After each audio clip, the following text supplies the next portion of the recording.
काशी ज्ञान, शास्त्र और विद्वानों की पवित्र भूमि। एक समय की बात है, वेणी पंडित नाम के एक महान विद्वान देश भर में अपनी विद्वत्ता की धाक जमाए हुए थे। बड़े बड़े पंडित उनसे शास्त्रार्थ में हार चुके थे। जब वे काशी पहुंचे तो यहाँ के पंडित चिंतित हो उठे। सबने सोचा, इस पंडित को हराना असंभव है। हार से बचने के लिए उन्होंने एक चाल चली। उन्होंने तय किया कि वेणी पंडित का शास्त्रार्थ संत कबीर से कराया जाए। अगर कबीर हार गए तो उनका अपमान होगा, और अगर कबीर जीत गए तो काशी की प्रतिष्ठा बच जाएगी।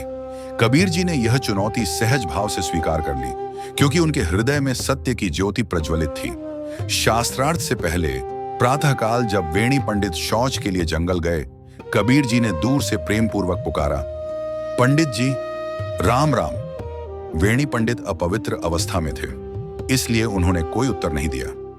जब कबीर जी बार बार राम राम कहने लगे तो क्रोध में आकर पंडित जी ने मिट्टी का एक ढेला फेंक दिया।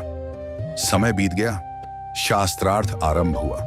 कबीर जी ने विनम्रता से पूछा, पंडित जी आपने आज सुबह मेरी राम राम का उत्तर क्यों नहीं दिया?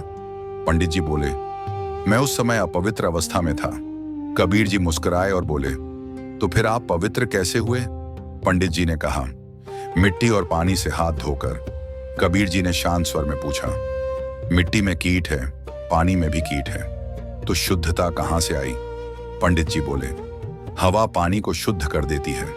कबीर जी ने फिर पूछा, हवा में भी तो कीट होते हैं? अब पंडित जी बोले, हवा प्रभु के स्मरण से शुद्ध होती है। तभी कबीर जी ने अंतिम प्रश्न किया, तो बताइए पंडित जी, वह प्रभु कहां है? क्या आपने उसे जाना है? सभा में सन्नाटा छा गया। वेणी पंडित निरुत्तर हो गए। तब सब समझ गए, सच्ची पवित्रता बाहर से नहीं, अंदर से आती है। प्रभु को जानकर उसका स्मरण करने से ही मन शुद्ध और जीवन पवित्र होता है।